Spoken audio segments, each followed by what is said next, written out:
सभी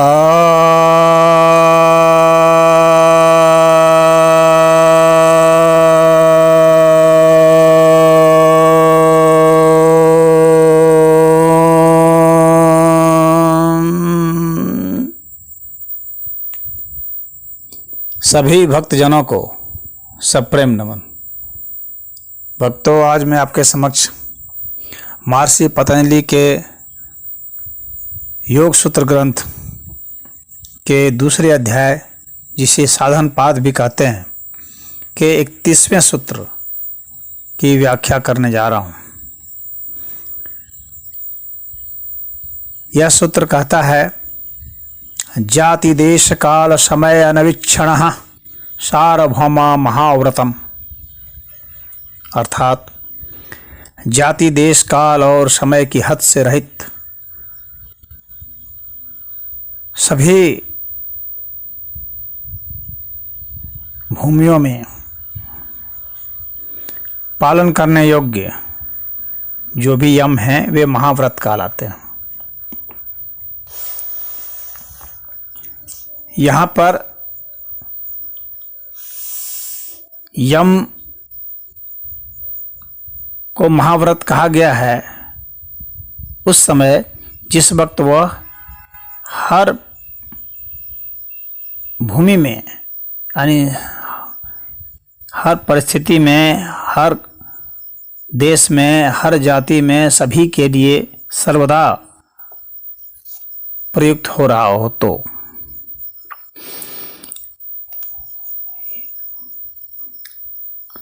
यहाँ पर काल और समय, ये दो शब्द का प्रयोग किया गया है।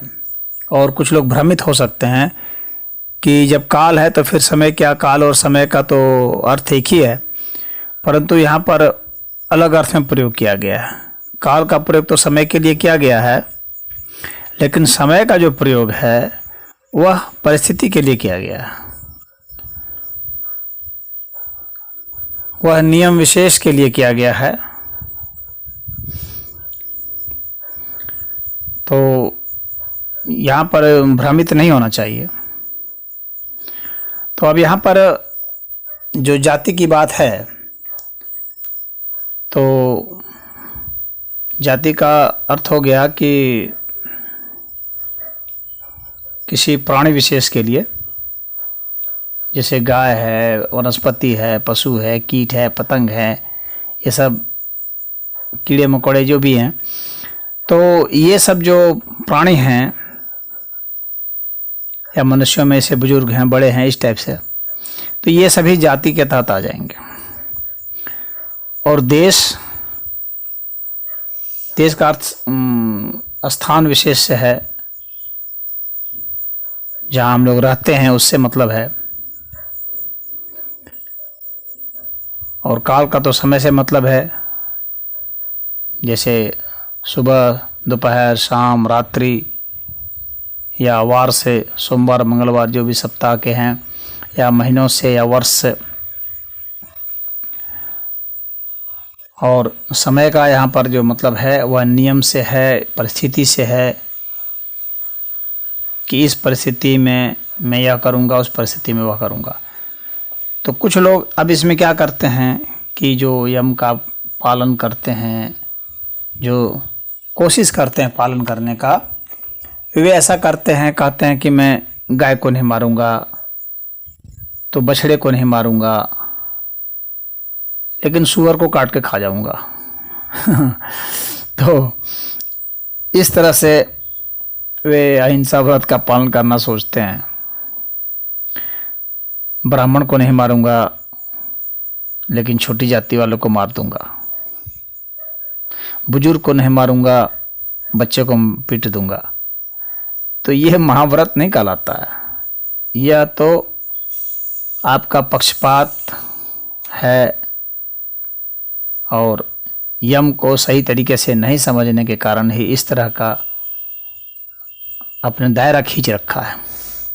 उसी तरह से कुछ लोग देश संबंधित, यानी किसी स्थान विशेष के संबंधित भी दायरा खींच लेते हैं, जैसे कि तीर्थ स्थानों में मैं किसी को नहीं मारूंगा, तीर्थ स्थानों में झूठ नहीं बोलूँगा, वहाँ पर दान करूँगा, अन्य जगह नहीं करूँगा, तो हरिद्वार, मथुरा, वाराणसी या पुरी वगैरह जो भी है, रामेश्वरम, वहाँ जाऊँगा तो वहाँ किसी को नहीं सताऊँगा, किसी को तकलीफ़ नहीं दूँगा, वहाँ झूठ नहीं बोलूँगा, वहाँ नहीं ठगूँगा। इस तरह का जो एक तरह से लोगों के, सामान्य व्यक्ति के मन में भावना होती है, तो वह यम का यथार्थ पालन नहीं है। हाँ, लेकिन जो बराबर कुछ ऐसा ही करते आए हैं उनके लिए तो चलो ठीक है कि चलो कम से कम उस स्थान विशेष पर तो नहीं कर रहा, परंतु वह यम का यथार्थ पालन नहीं कहलाएगा, वह महाव्रत में नहीं आएगा।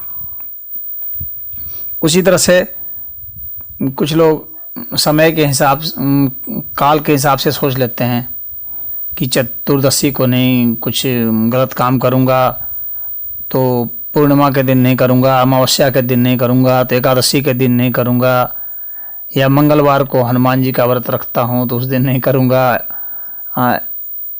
इस तरह से तो यह भी फिर एक तरह से महाव्रत नहीं है।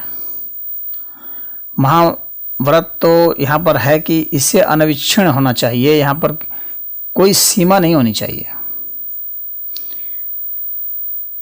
सभी समय में करना है, तब जाकर के वह महाव्रत कहलाता है। व्रत का अर्थ संकल्प, तो वो महान संकल्प कहलाता है। तो वह महान संकल्प कैसे होना चाहिए, यहाँ पर लिखा हुआ है सार्वभौम, यानी सार्वभौमिक होना चाहिए, यानी सभी भूमियों में होना चाहिए, यानी हर परिस्थिति में, हर देश, हर जाति, हर काल और हर प्राणी के लिए होना चाहिए। तो यम का पालन किसी जाति विशेष या धर्म विशेष या संप्रदाय विशेष के लिए नहीं है, सबके लिए है, पूरी मनुष्य जाति के लिए है, पूरे भूमंडल पर के लिए है। आज जो हम देख रहे हैं दुनिया में इतने तनाव हो गए हैं, कहीं आंदोलन चल रहा है, कहीं इतनी मारपीट हो रही है, इतनी हिंसा हो रही है, झूठ ठगी, ये सब क्या है, ये यम का पालन नहीं करने के कारण है। दुनिया में इतने इतने रोग हो गए हैं, किस लिए हो गए हैं, ये यम का पालन नहीं करने के कारण। यम का इसके पिछले सूत्र में बताए थे कि यम किसको कहते हैं, अहिंसा, सत्य, अस्तेय, ब्रह्मचर्य, अपरिग्रह। तो ये है, तो इनमें से, इन यमों में से सबसे प्रमुख माना गया है अहिंसा को।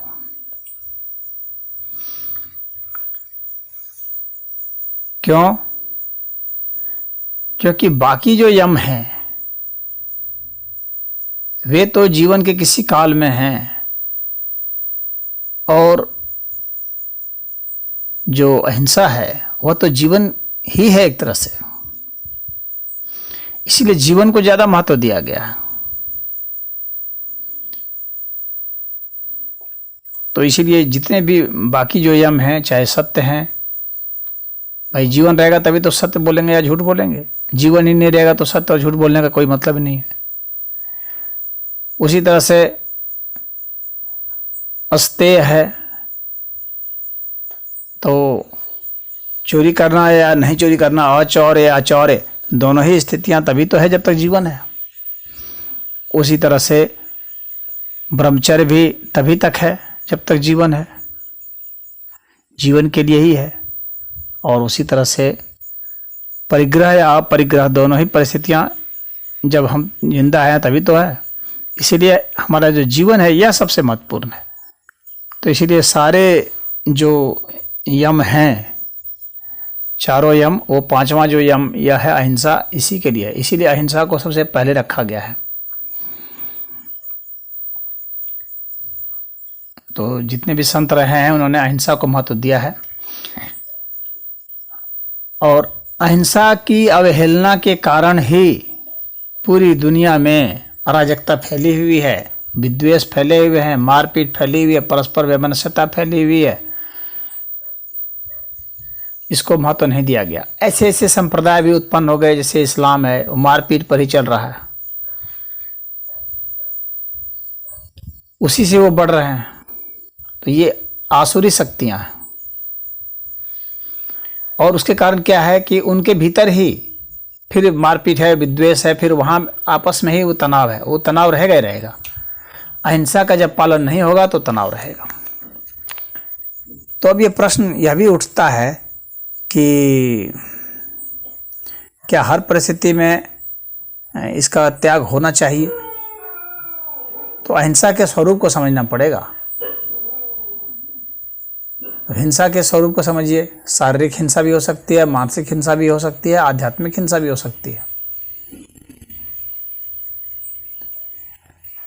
शारीरिक हिंसा तो किसी को शारीरिक क्षति पहुंचा देना हुआ, उसमें उसको घायल कर दिए या जान मार दिए। मानसिक हिंसा का अर्थ हो गया कि मन में कोई ना कोई क्लेश देना, कोई ना कोई कष्ट देना। और आध्यात्मिक हिंसा का अर्थ हो गया कि अंतःकरण को जो है प्रदूषित कर देना, राग द्वेष, काम क्रोध लोभ मोह भय इत्यादि से। अब इन सब से विरक्त हो जाना ही अहिंसा है। इन सब वृत्तियों से ऊपर उठ जाना ही अहिंसा है। अब यहाँ पर एक चीज़ है कि अगर कोई ऐसा अत्याचारी है जिसमें सुधार की सब संभावनाएं समाप्त हो गई है और जिसकी आइडियोलॉजी ही है, जिसकी विचारधारा ही है कि हमें हिंसा करनी है, हिंसा से बढ़ना है, हिंसा से ही लूटना है, उसी से कमाना है, आजीविका उसी से करनी है, तो इसका अर्थ उसकी विचारधारा ही है यह। और यह जो ग्रंथ लिखा गया है उस वक्त तक ऐसे जो असुर थे उनको मारने की बात होती थी जो इस तरह की विचारधारा को लेकर चलते थे। और उनको मारना जो है, सुधारने की जब सब संभावना खत्म हो गई तो उसको मारना गलत नहीं माना जाता है, उसको एक अहिंसा ही माना जाता है। तो ऐसे व्यक्ति जिन्होंने हिंसा को एक आइडियोलॉजी बना लिया है, एक आदर्श बना लिया है, एक आचार संहिता बना लिया है और जीवन यापन का उसको विषय बना लिया है, कोई सुपारी लेकर मार रहा है किसी को, इस तरह से जो लोग हैं जो कानून व्यवस्था के लिए प्रॉब्लम खड़े हो गए हैं, तो उनको मार देना, उनको दंड देना, यह अहिंसा है, हिंसा नहीं है। इस बात को समझ लेना चाहिए। उसी तरह से जैसे बच्चों को थोड़ा सा दंड दिया जाता है ताकि वे अच्छा से पढ़ सके, उनको सुधारा जा सके, उसी तरह से जैसे कि जो वैद्य हैं, जो डॉक्टर हैं, सर्जन हैं, वे इलाज करते हैं तो मरीज को कुछ कष्ट हो सकता है, परंतु उनका उद्देश्य कष्ट देना नहीं है बल्कि कष्ट से मुक्ति देना है। और उसी प्रकार से जो बहुत ही ज़्यादा पीड़ित हो चुका है रोग से, जो जीना नहीं चाहता है बल्कि जीना ज़्यादा कष्टकारी है, तो ऐसे को मृत्यु देना भी अहिंसा ही है। इसमें गांधी जी का एक उदाहरण आता है, जबकि एक बछड़ा को बहुत सारा वो हो गया था, मतलब ऐसा वो बछड़ा रोगी हो गया था कि उसमें कीड़े उड़े पड़ गए थे, बहुत कष्ट था। तो गांधी जी ने कहा कि कोई औषधि दे करके इसको मार दो, बल्कि ज़्यादा अच्छा है, इस कष्ट से ये बच जाएगा। तो कहने का तात्पर्य है कि अहिंसा के हमें स्वरूप को समझना है। जो संग्राम होते हैं, यहाँ राष्ट्र की रक्षा के लिए शूरवीर लड़ते हैं, तो उसको हिंसा नहीं माना जाएगा, उतने लोगों की रक्षा कर रहे हैं। उसी तरह से पुलिस से बदमाशों को मारते हैं, दुष्टों को मारते हैं, तो उनको हिंसा का दोष नहीं लगेगा, क्योंकि ऐसे के वजह से ही तो इतने इतने लोग सुरक्षित हैं और इतने इतने लोग अहिंसा का पालन कर पा रहे हैं, नहीं तो नहीं पालन कर पाते और मारे जाते। और कुछ लोग जो होते हैं जो अपनी कायरता, नपुंसकता को छिपाने के लिए अहिंसा की आड़ लेते हैं। और म्यांमार के एक बौद्ध भिक्षु हैं विराथू कह करके, उन्होंने बहुत अच्छी बात कही है कि कोई कितना भी बड़ा ज्ञानी हो, पागल कुत्ते के साथ नहीं सो सकता। उनसे अहिंसा के विषय पर पूछा गया था तो उन्होंने यह बात कही थी, और यह बात सही भी है। तो पागल कुत्ते के साथ आप नहीं सो सकते, यानी जो इतने पागल हो चुके हैं, इतने उन्मादी हो गए हैं, हिंसक हो चुके हैं, उनको तो आपको खत्म करना ही पड़ेगा, तभी सभ्य समाज की और सभ्य सभ्यता की रक्षा हो सकती है, संस्कृति की रक्षा हो सकती है, अन्यथा नहीं हो सकती है। तो इसलिए जो क्षत्रिय हैं उनके लिए युद्ध करना और दुष्टों को दंड देना ये अहिंसा ही है। डाकू हैं, चोर हैं, लफंगे, बदमाश, पॉकेटमार, जालसाज, इन सबको दंड देना अनिवार्य है। वह हिंसा के तहत नहीं बल्कि अहिंसा के तहत ही आएगा। और फिर हमें यह देखनी चाहिए कि चूँकि हम लोग तो रही खाने पीने की बात, इस विषय पर भी लोग जो हिंसक चर्चा करते हैं, तो यह समझ लेना चाहिए कि जितने हम करीब हैं जिसके, उतनी ज़्यादा उसको मार के काट के खाने में हिंसा है, क्योंकि वो अपना करीबी होने की वजह से उसकी सारी भावनाएं, उसके सारे विचार, उसकी वेदना, सब कुछ जो है हमारे जैसा होने की वजह से हमें प्रभावित करते हैं ज़्यादा। और जो जितना दूर होता जाता है, दूर का मतलब जैसे कि हम लोग मनुष्य हैं तो मनुष्य हमारे करीब हैं, रिश्तेदार हमारे और करीब हैं, हमारे पुत्र वगैरह जो हैं वे और करीब हैं, और जो पशु हैं वे हमसे थोड़ा दूर हैं। पशुओं में भी जैसे जो पालतू पशु हैं वे हमारे करीब हैं, जो ऐसे पशु हैं वन्य जीव हैं वे हमसे दूर हैं। उसी तरह से जो कीड़े मकोड़े हैं वे और दूर हैं, पशु पक्षी और दूर हैं। उसी तरह से जो वनस्पतियां हैं और दूर हैं। तो हमें यह समझना होगा कि जो जितना दूर है उसके प्रति हमारे मन में हिंसा का जो बोध है वो उतना ही कम है। तो यदि हम ऐसी चीज़ों को खाते हैं जिससे हमारी संवेदना डायरेक्ट नहीं जुड़ी हुई है, उतनी नहीं जुड़ी हुई है, तो उसमें हिंसा का दोष नहीं आएगा। जैसे वनस्पतियां जो हैं, ठीक है, उनमें भी संवेदनाएं हैं और वे भी दर्द को महसूस करती होंगी, परंतु उनके दर्द को हम तो सामान्यतः तो महसूस नहीं कर पाते। हाँ, जिनमें विशेष प्रज्ञा जागृत हो गई है वे महसूस करते हैं, तो फिर उनके लिए तो वह हिंसा हो जाएगी, लेकिन सामान्य मनुष्यों के लिए तो वह हिंसा नहीं है। इसीलिए वनस्पति को वे खा सकते हैं, या वनस्पतियों के जो उत्पाद हैं, उनके जो फल हैं, बीज हैं, तो उनको खा सकते हैं, उनके मूल हैं, इन सबको खा सकते हैं, पत्तों को खा सकते हैं। हिंसा और अहिंसा वास्तव में एक बोध है। यदि हमें बोध है तो ही हिंसा है, और बोध किसका? उसकी वेदना का बोध, उसके मारे जाने का बोध, और नहीं है तो फिर नहीं है। तो परिस्थिति के हिसाब से ही यह व्यक्ति को निर्धारित करना चाहिए। इसके लिए कोई रूल नहीं ऐसा बनाया जा सकता है, एक सिद्धांत तो दिया जा सकता है, लेकिन कुछ नियम नहीं बनाया जा सकता। हर व्यक्ति को अपना निर्णय मौके पर स्वयं करना होता है।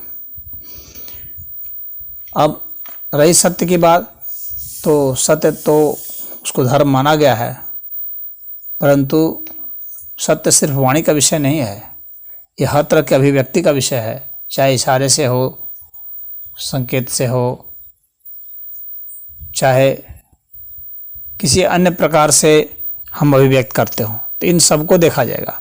और उसके पीछे सबसे बड़ी बात है कि हमारे मंतव्य को देखा जाएगा। सूक्ष्म दृष्टि वही होती है कि हम जब भावों को देखते हैं, मंतव्य को देखते हैं, तो ये मंतव्य हमारा सही है तो फिर वह झूठ होता है, वह भी सत्य हो सकता है, सत्य से बढ़कर हो सकता है।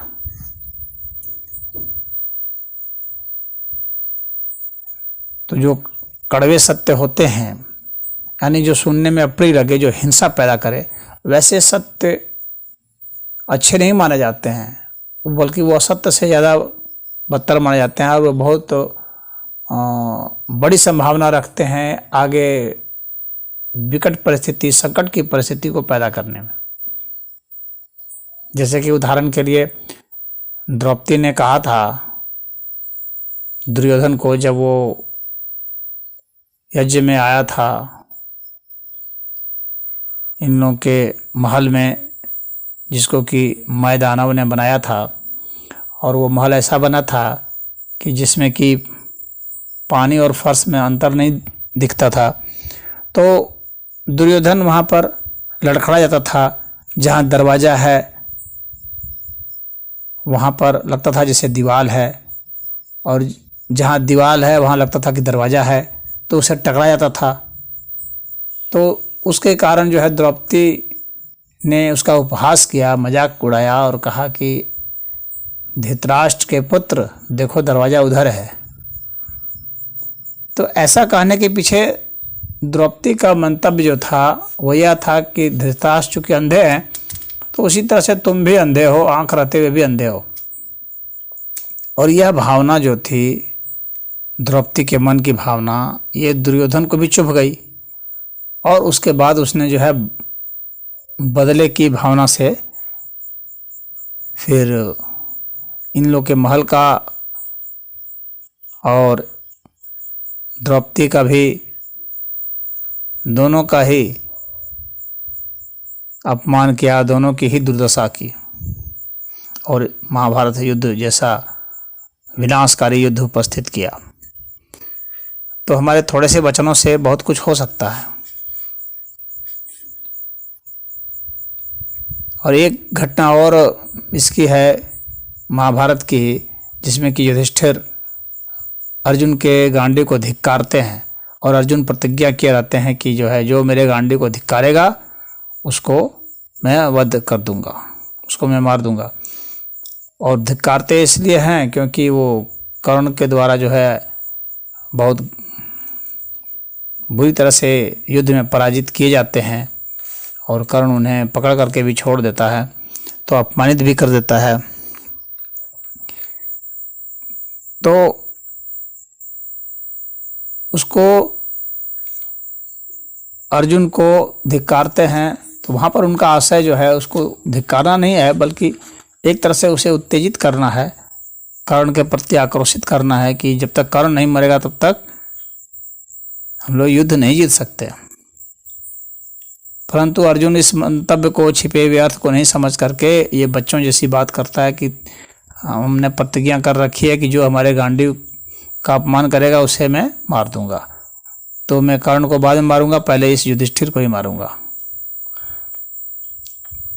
तो भगवान कृष्ण के समझाने पर भगवान कृष्ण समझाते हैं कि वास्तव में देखो, सत्य को उसके तथ्य से जानना, उसके मर्म को जानना बहुत जरूरी होता है। और कहते हैं कि युधिष्ठिर का मंतव्य वह है, और तुम बच्चों जैसी प्रतिज्ञा कर बैठे हो, तुम सत्य को नहीं जानते क्योंकि तुम धर्म को ही नहीं जान रहे हो कि वास्तव में यहाँ पर कहाँ सत्य का क्या मंतव्य है, यह जानना बहुत अनिवार्य होता है। तो वे उपदेश देते हैं, भगवान कृष्ण कहते हैं कि प्राणों के संकट आ जाने पर, विवाह के समय में या वध की स्थिति उपस्थित हो जाने पर, या हंसी मजाक में राष्ट्र की रक्षा के लिए ऐसे अगर झूठ बोला जाता है तो वह झूठ नहीं माना जाता, बल्कि उसको सत्य ही माना जाता है। और फिर कहते हैं कि भाई इनका जो बड़े सम्मानित व्यक्ति हैं तो इनको तुम बोल दो तो इनका अपमान हो जाएगा, बस ये मर जाएंगे, क्योंकि जो सम्मानित व्यक्ति हैं उनके लिए जो है अपमानजनक शब्द ही जो है उनकी मृत्यु तुल्य है। और इस तरह से उन दोनों का एक तरह से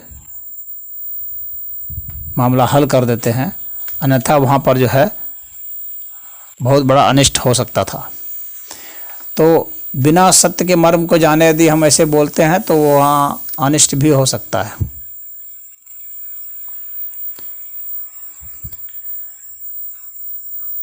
तो सत्य जो है वह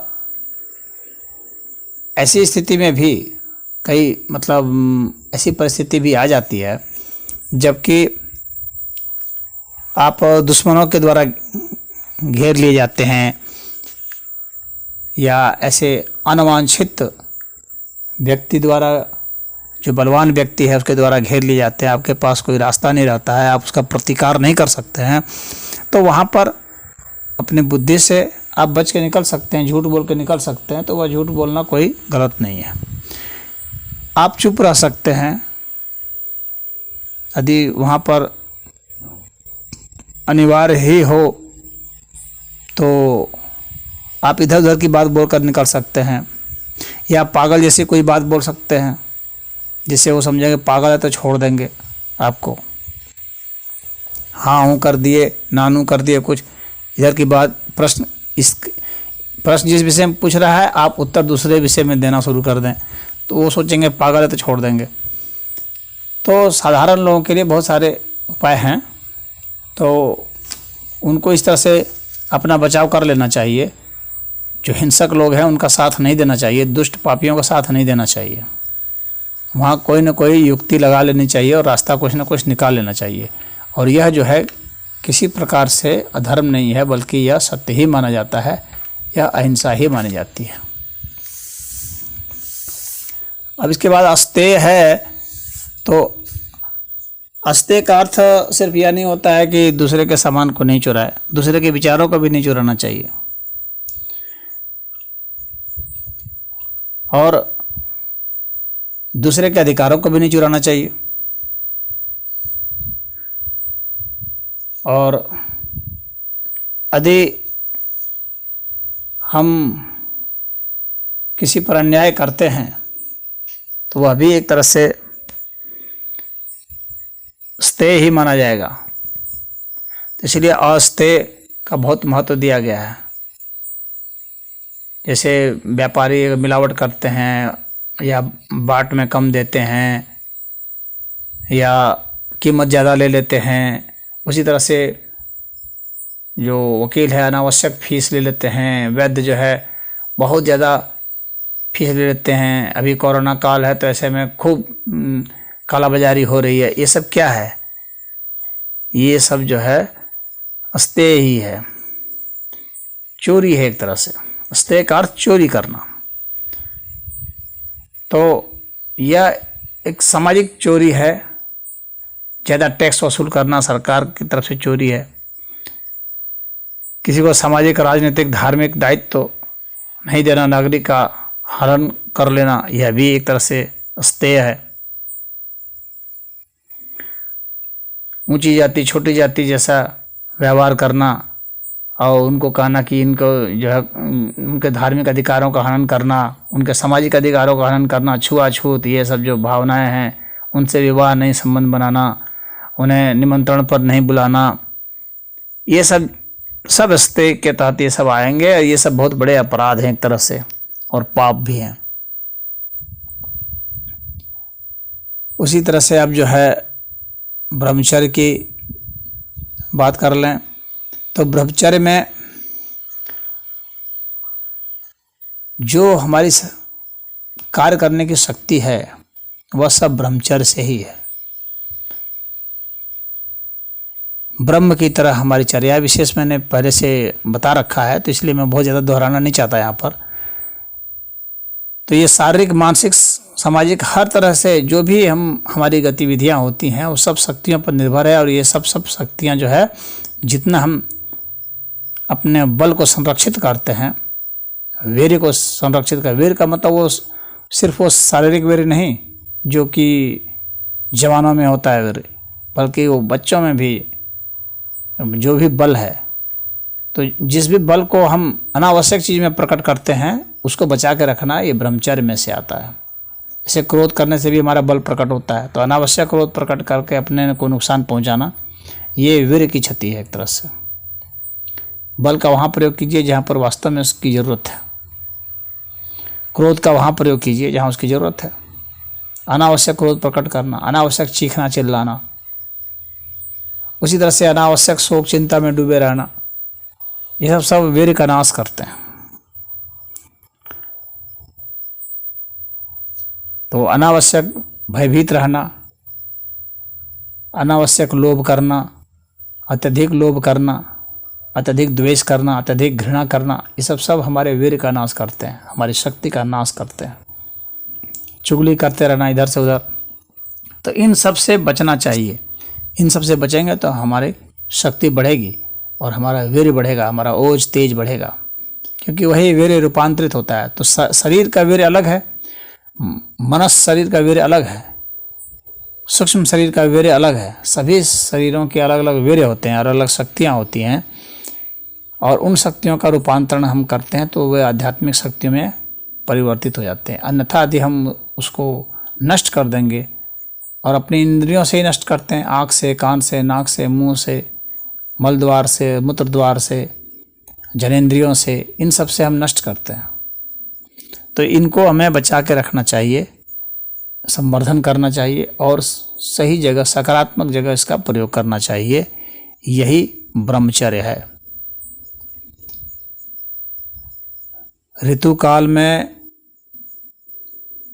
अपनी स्त्री के साथ संतान की उत्पत्ति के लिए संभोग करना भी ब्रह्मचर्य ही माना जाता है, क्योंकि जनेंद्रिय दी ही इसीलिए गई है कि हम प्रजनन करें, अन्यथा उसका उपयोग क्या है फिर। तो जिस चीज़ का जो उपयोग है उसको करना चाहिए, परंतु बुद्धिमत्तापूर्ण उसका दुरुपयोग नहीं करना चाहिए। और दुरुपयोग जो करेंगे वे उसका परिणाम भी भुगतेंगे, क्योंकि शक्ति आपकी घट जाएगी तो इम्यूनिटी पावर भी आपकी घट जाएगी, आप रोग से पीड़ित हो जाएंगे। वीर्य का ज़्यादा क्षय होगा तो दिमाग संकुचित हो जाएगा, छोटा हो जाएगा, बुद्धि कमजोर पड़ने लगेगी, विश्लेषण क्षमता, तर्क क्षमता, स्मरण क्षमता, ये सब घटने लगेगी। तो ये ध्यान रखना चाहिए कि जहाँ उपयोग है, जितना उपयोग है उतना ही उपयोग किया जाए।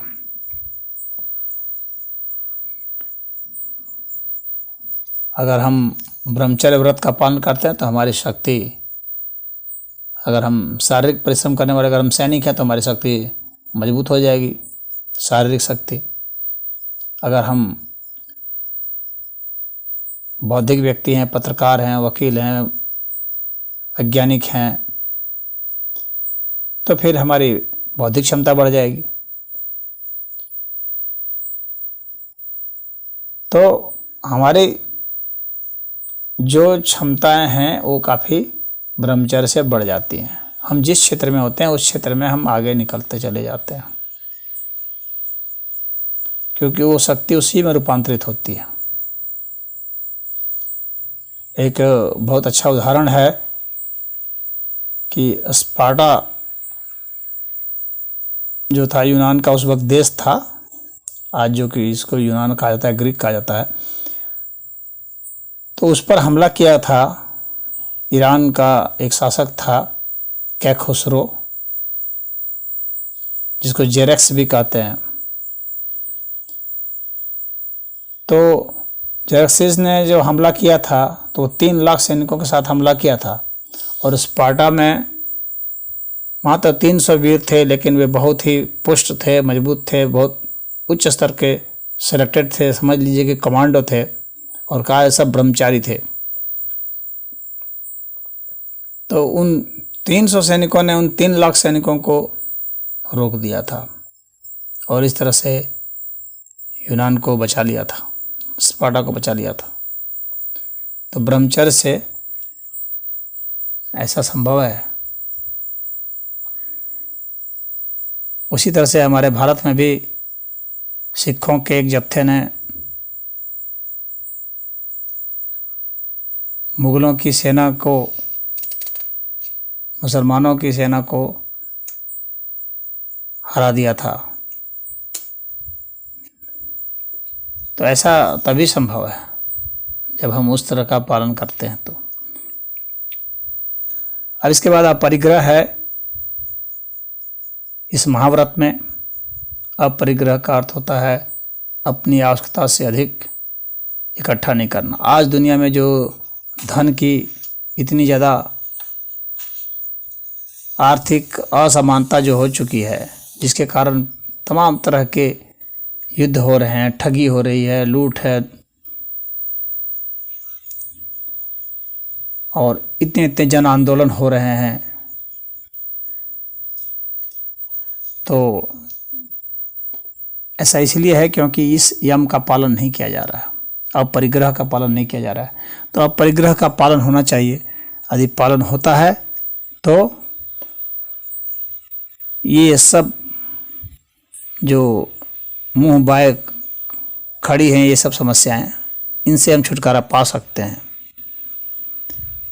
तो ये सभी कालों में, हर देश में, हर प्राणी के लिए, हर मनुष्य के लिए जरूरी है। और अगर आप पशुओं को देखेंगे तो वे तो पालन करते हैं इसका, वे अनावश्यक न किसी का वध करते हैं। अगर आप सिंहों को देखेंगे तो वे अनावश्यक वध नहीं करते। एक बार उनका पेट भर गया तो यह नहीं है कि उनको मार मार करके एकदम रख रहे हैं 4 पुश्तों के लिए। वे अनावश्यक किसी को नुकसान नहीं पहुंचाते। तो अपरिग्रह का भी वे पालन करते हैं, सभी पशु करते हैं।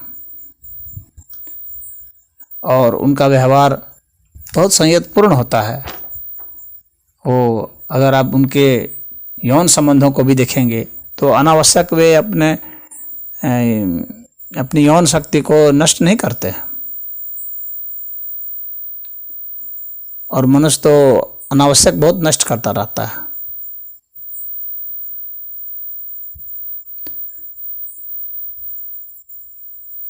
तो सिर्फ प्राणियों में अगर हम देखा जाए तो एक मनुष्य ही है जो कि यम का पालन नहीं कर रहा है और उसको उपदेश देना पड़ रहा है, और बाकी सारे प्राणी तो स्वतः ही कर रहे हैं। तो इस अर्थ में यदि कहा जाए तो यह तो मानना पड़ेगा कि बाकी पशु जो है और पक्षी हैं वे ज़्यादा एडवांस हैं। वे अनावश्यक जो है वह नहीं कर रहे हैं, न किसी को मार रहे हैं, न किसी को कष्ट दे रहे हैं। उनको छेड़ने पर ही वे किसी पर हमला करते हैं, अनावश्यक हमला नहीं करते हैं। मनुष्य तो अनावश्यक भी हमला कर रहा है, अनावश्यक सता रहा है। मनुष्य ने ज़्यादा उत्पात किया है और मनुष्य को इसीलिए उपदेश की जरूरत पड़ रही है। तो इस यम का, इसीलिए यम को सार्वभौमिक माना गया क्योंकि ये सभी प्राणियों के लिए, ये पूरे प्राणी जगत के लिए अनिवार्य है। अन्यथा जो है प्राणियों का जो अस्तित्व है वही खतरे में पड़ जाएगा यदि यम का पालन नहीं किया गया तो। और मनुष्य जाति के लिए तो ये बहुत ही जरूरी है। तो आज इतना ही। ओम हरि।